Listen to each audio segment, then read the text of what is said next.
hooyooyinka dumarka dhalinyarada cuqaasha odayaasha dhammaantiin waxaan idinku salaamayaa salaanta islaamka assalaamu calaykum waraxmatullahi wabarakaatu intaa haddaan ka gudbo berigaan yaraaba xasan nuur la odhan jiray marka ninkan waxaa laga yaabaa arbaynoo haya maanta waxaan qabaa inay guul tahay wixii 20 sannadood aynu shacab ahaan iyo dad ahaan samaysan kari weynay ee ay noqotay inaynu dad kale u shaqayno oo dad kale isku dillo oo dad kale maskaxdeenna iyo maalkeenna iyo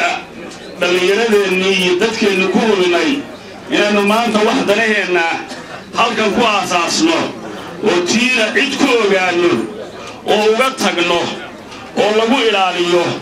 oo aanay noqon aniga iska leh iyo ka degi maayo aynu maanta halkan ku gabagabayno waxaan odhan lahaa geelaa waxa loogu heesaa 390 habeen oo sadka yahay sabalsugu aan san kugu simay waxaan qabaataa maanta inaynu ku silnay shacabkeenna ee muddada badan eegayay dhibaatada haysata intaa haddaan kaga gudbo waxaan idin akhriyi doonaa sida ay noqon doonto qaab dhismeedka ay u shaqayn doonaan golayaashu awoodaha qaarkood yeelan doono xidhiidhka ka dhaxayn doona si aad u ogaataan haddaad aragtaan mid iyaga ka mid ah war maalintii waxaa lama sheegin aad u tidhaahdaan waxaa ugu horrayn doona magaca maamulka waa ku heshiinay waa tii halkan lagu ansixiyey khaatumayseeda Soomaaliya baynu ku heshiinay hadda laga bilaabo magacaasaynu ku hawlgalaynaa kollay in badan maskaxdeeda waa ku jiri doontaa SSC waana nahay laakiin bal mar labaadkana xasuusta inaynu khaatumayseeda Soomaaliya nahay xarunta ku beelgaarka ee maamulku waxay noqon doontaa magaalada Taleex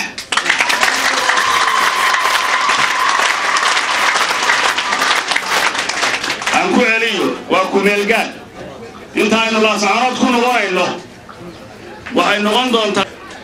golayaasha maamul goboleedka Khaatumo wuxuu ka kooban yahay sida tan golaha sare ee dhaqanka waad ogtihiin golaha sare oo dhaqan baa hadda samaysmay waad ogeydeen dhibaatadii ismadeenna ayna ku jireen innagana inaga haysatay ilaahay mahadii weeye qoraalkii waa socdaa intii si badnayd way dhammaystireen hadda laga bilaabo isim keligii meel iska mara iyo isim kale yidhaahdo waxa kama jiraan wixiisa dhici mayso waxay noqon doontaa gola guddoon leh oo chairman iyo ku-xigeenna leh oo marka mid meel aadayo la isla ogyahay oo waxa lagu hadlayo la isla ogyahay oo reerka dhibtiisa laga shirayo golahaasu qoraalkiisi waa socdaa waana gebagebo haddii ilaahay yidhaahdana waa la soo gudbin doonaa golahaas waa golaha sare ee dhaqanka ismada weeye golaha ku xigaa wuxuu noqonayaa golaha fulinta golahaas waa golihii aad u taqaaneen G6 hadda wuxuu marayaa in la kordhiyo ayaa qorshuu yahay iyagaan u daynayaa iyaguna wuxuu noqon doonaa qoraalkiisu yeelan doonaa golaha madaxtooyada oo ahaa 3 nin ee labana halkan lagu dhaariyey ninna la dhaarin doono oo ka mas'uul ah maamulka iyo habsami socodkiisa iyo shaqadiisa golaha wakiilada oo dadku yaqaanaan baarlamaan oo isagu hadda maanta aan halkan diyaar ku ahayn laakiin laga bilaabo wiigaga soo socda kullay qorshe loogu talageli doono oo uu noqon doono mid beeluhu soo xulaan oo dhammaada muddo gaaban shuruucda ay ku hawlgalayaan golayaashu qaarna dhammaantood waxay ku salaysnaan doonaan shareecada diinta islaamka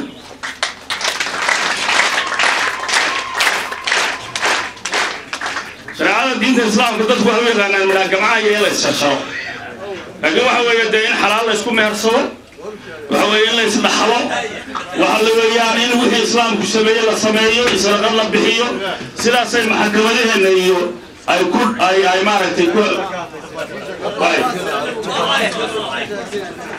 وعكون صلى الإسلام دوران قلياشو شريعة الإسلام كه دستور كمل جاركه هي الشروط أي كل رقمية وحلو بدون دورا وقت وعلى سوق بدون دورا وقت يقول حسب بدن كهبون وأن كبرناين لحبرود جهود أي شرعية أطول هذا مست من دورا ويلا كلام محتوى يدور نظام دورا ولا تشي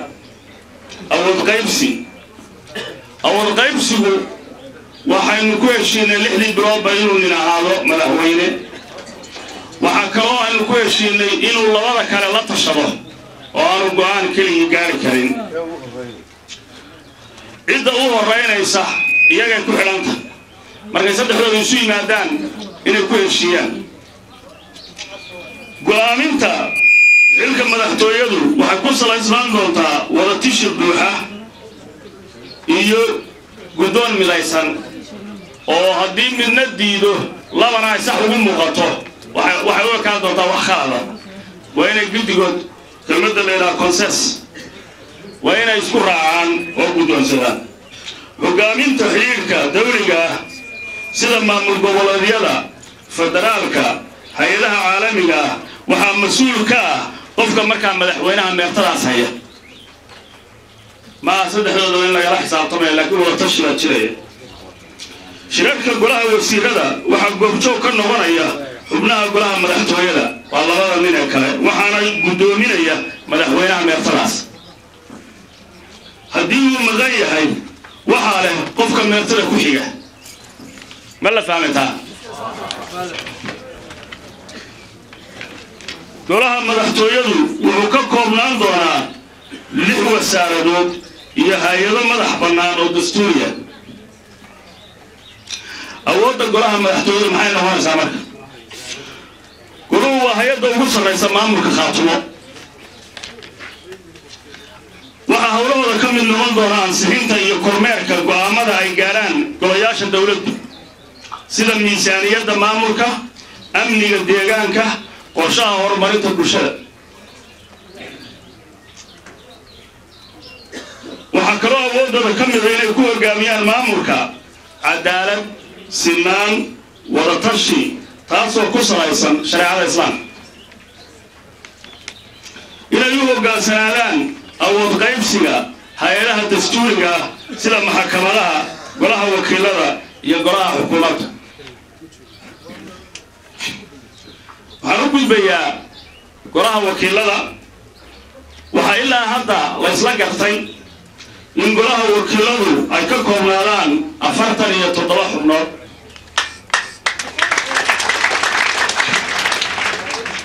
inay beeluhu soo xushaan beelaha dhulbaante baan ka hadlayaa inay soo xushaan 27 adeerwikaay 27 gudaha 9 qurba jooga 6 dumara waa 3 gudaha tahay 3 dibadda tahay beesha fiqishini waxay leedahay 3 beesha gabooyada waxay leedahay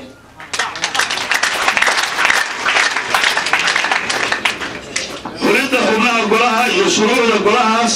waxaa la dhammaystiri doonaa waqtiga ugu dhaqso badan ee suurtagalka ah oo aan ka badnayn 6 bilood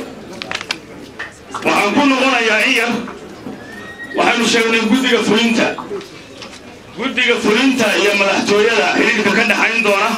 isaguna waa qornaan doonaa labada cidda guddiga fulinta ka joogta iyo nimanka odayaasha ee madaxtooyada la magacaabay ayaa isla tawfiiq ninka isaga ah ee muujiyo in baahanta maamulka sina wax ku soo dhawaadana بسم الله سيد المرسلين نبينا محمد وعلى آله وصحبه وسلم وكان كما دحتويده سرادينتا قراجي ناينكا قرا وسيرada haweenka culamaadinka dhalinyarada saxaafada dhammaantiin waxaan idinku salaamayaa salaanta islaamka السلام عليكم ورحمة الله وبركاته سلام كبعدي ما هذه لا هي بيسكله إلى أبورتي شرفتي كلامه إنه سمية سلام وضع إنه أبوري إنه قد الدورة إنه كلامي أيام هذا كواد إسكله فحال هذا هالكلام هذا قصو تشيدين إياه هو المرور بمهذا قصو تشيدين شعب وينها هي ترى يهوين كبيرها البهانتة يفوق الشيني يجبويه سيدا قيمها شرف كله تلميذه هل كان قروح ضبطنا سؤال سمي يشعب ولا هل تلاح ومرتجلي تدوينها عصور شيء ككريمي إلى ما فرهري إلى ما تشيدري وحاليا هي آديات بعد ما سنتين إلى هنا خير حسنات الكسي أنت عديها كجذب ما أنت مالين تاريخ يومي وعمالين عصب وبوق عصب أفرمي شعبينها كنا القبلات السورية سلاك يعني النقال بانير على وهاي النقال هو ديجا إنه ويولنا هاي تذكر كسر شيء هو تاريخ يبوق عصب أفرمي ويا إلى هنا وحن كبرية وكان كمان تلطورتي بدحتوية ده يقولي يسوي سيرة ده إن إلهي خير كيس ينسيه أو شاء الله يمدينا إلهي وكوكرم قرب إلهي كبرين أنت أديها كجذبه عروس لبصنا يو لح برودبان بالمودة هذا إلى الهوشن سردنا ده إلى حلقة عن هيو لبصنا يو لح ده برودبان إن البحث وإحنا غدا نقدوني شركي يقول يهرب كوكبتي كي لبان نبورة وضربان كوكبناي وكان كأساسي بنقوى سحناي أنت لبضع سنة يلحنا برود إن البحث ويسوي ماده والبحث ومن نقضه والبحث وتردس وكبر سلو بارانو بخنتي عن ديار وها وعنا نحر وأنا إلهي مهدي هدي أن تبدأ عن البحث ما أنت كصادرنا وجودها البحث يسويين والبحث وحوي ما أنت ومن نقضه وحوي ووحي إله إلا وحمد نقضه قوشي عن هذه الواحد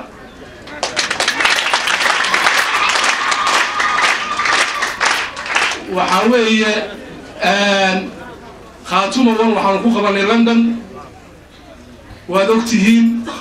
أقويان كيلو بانتي وحدنا كهواري يرجعوا ويسوي مادين خاتوم الطورة وحلقوا بالله ماشي هذا أي ما تفردنا ترى هل كان وماشي ومدة صوماليين هل كان كيدو وقبل عمي وأنا ماشي ومدة صوماليين من نمذج يترددوا أي قبل عميس هذه هاي أنا وحنا ديارنا حين حتى صلادين تنهاي إن البحث ومن نقضه وأنا خشقين إلى هاي مد بكندجي وحمانت هالك الكعب وتاريخ صوماليين جري دوتا دتك الدنيس كأنا أو حوي جاري دوتا إن البحث لو رجل وكلا قيب سيء إن أنا ما تخلى قيب سنين أو بالفردي وحاميشة كم بحري إن ليراهدو البحث بدمه وحاميشة كم بحري إن ليراهدو البحث وحما قبسنكر وحاميشة كم بحري إن ليراهدو البحث يفوقشين يجبويه ويسكميدو ويسكوديجان من نقول كران ما نقول لما سنسكر تاسنا وحوي ويكم بحري وحوي ما نقول كاس ما أنت لقول واقعي خاتون ستيت أوف سوماليا سيدا الأكتير وبروفيسور علي خليل بشيري وحوي قولها تشين نايل يجا أيا صوح الشيء رجع ما أنت أي هوشة وديبت هذا أنا سردين تنهاي هوشة سيدا اللي سو جالسية وأنا لو سو جالسي وأنا كل راعي وهو ذا راعي waxay taasi cadeynaysaa in aanu baahan jiinayka ragga ay soo xusheeyay ay iyagu ay soo diyaarsadeen ina aynu ku garab istaagno wixii ka soo baxana aynu taladeeda go'aankeeda yeelano waayo rag aqoon la weeye jiinayku iyaga arrimahan inooga dhuundaloola iyaga arrimahan inooga siyaasisan iyaga meesha ay wax marinayaan iyaga ayaa ragga soo xushay la isma xanto dhulbahantoo yeenaan isxaman ragga ay maanta keeneen iyagaa keenay dhammaanteedna golahaasinu kaga wada raacnay waxa weeye waa eegaynaa waa garab taagannahay waa la shaqaynaynaa waxa weeye sidii aanu gacantiiyo lugta u taagan baanu haddana u taagaynaa waxaanu leenahay ilaahay halkaa ha idinku asturo ilaahay hawshaa laydiin dhiibay ha idinku karaameeyo annaguna waxa weeye haddii aanu salaadiinta nahay dee guddoon baad tidhahdeen baan leedihin oo in badan aanu dhulbahante aanu lahay wartalada aanu wax ka ogaano dee guddoonkii waa annaga maanta idiin go'aaminay annagu guddoon baanu yeelanay guddoonkiina waa idiin go'aaminay hawsha iyo tiimnaynka annaguna waa idinku raacnay lama xamataan yaan la isxaman yaan la oran garaad hebel baa nin keenay garaad hebel baa nin ka dambeeyey ugaas hebel baa nin ka dambeeyey annagu waxba shaqo kumaanaan lahayn dhulbahante iyo foqoshin iyo gabooyaa keenay waana idinku raacnay waana idinku ducaynay ilaahayna ha idinku garab galo halkan waxaan uga ducaynayaa dadka xanuunsanaya oo faraha badan garaad jaamac garaad cali baa ducada u diraya maanta fara badatay oo diiskii fara badnay waqtiguna gaaban yahay ay tahay salaadii ninka landa ku xanuunsanaya ilaahay caafimaad ha siiyo dhammaanteen ilaahay quluubtiina iyo qalbadeena ay soo jeediyo waxaan idin barbarkay ka baxdaa oo bakeela qale wasalaamu calaykum waraxmatullahi wabarakaatu ودين والصلاة والسلام على أشرف المرسلين أما بعد وحويا آديات بوحن السلامية وصلاة الإسلام كوكو سلامية دبك رمان مدحية مدشة قروح لبضان فردية السلام عليكم ورحمة الله وبركاته بعد السلام وحويا وحنوهم بليينيا بلها صاري خاتمة استيت بانوهم بليينيا وحن كلوهم بليينيا وسيردا هلك لغا مغعابي dhammaantood waa salaamaya salaan gaara waxaan ilaahay uga bariyaa xilka loo magacaabay in ilaahay uga fududeeyo ayaan ilaahay uga bariyaa waxa weeye nimankaas kollay waxa waynu gelinay qool baynu madaxa u sugnay waxaan rajaynayaa waxa ay ka doonayaan oo ay u baahan yihiin ummadatan halkan fadhida iyo inta ay wakiilka ka yihiin inay gutaan si daacadnimaana ay uga shaqeeyaan ayaan ka rajaynayaa dhammaanteen dadkeena kalena madax iyo majaba waxaan u rajaynayaa inay hawshaas lala qabto keligood waxba ma qaban karaan ayagu xil bay u magacaaban yihiin laakiin waxaa gacan siin kara oo ay ku fuli kartaa hawshooda dhammaanteen markaynu gacan siino ayay hawshooda gudan karaan waxa weeyaan waa xil adag waxa weeyaan waa geedka hoostiisa waxa lagu magacaabay waxa weeyaan waxay gacanta ku hayaana maanta ma jirto hadday tahay maaliyad iyo hadday tahay gacan iyo wax kasta waxa looga baahan yahay waxa weeyaan shacabka halka fadhiya waxa weeyaan ayay hawshaas ay ku fulin karaan waxa weeyaan dhammaanteedna waxaan idin faraynaa oo aan idin leenahay waxa weeyaan midnimo iyo wadajir ayaanu ummadatan aanu ka filaynaa inay midoobaan in xoogooda iyo muruqooda iyo maalkoodaba iyo maskaxdoodaba inay mideeyaan ayaanu ka rajaynaynaa taas ayaa wax inoo ah waxa weeyaan sidii la sheegay waxaan u malaynayaa xilka kan dadku inuusan wada deeqin ayaan u malaynayaa muddaduna waaba iska gaaban tahayoo xilku waa meertaa la yidhi waxa weeyaan dee ninkii ka soo baxana waa ku mahadsan yahay ninkii kaalintiisa ka soo bixi waayana dee waxa weeyaan u yaalla ummaddaas ayaa had iyo wax badan fadhi ku dirirka waxa weeyaan ha lagu fadhi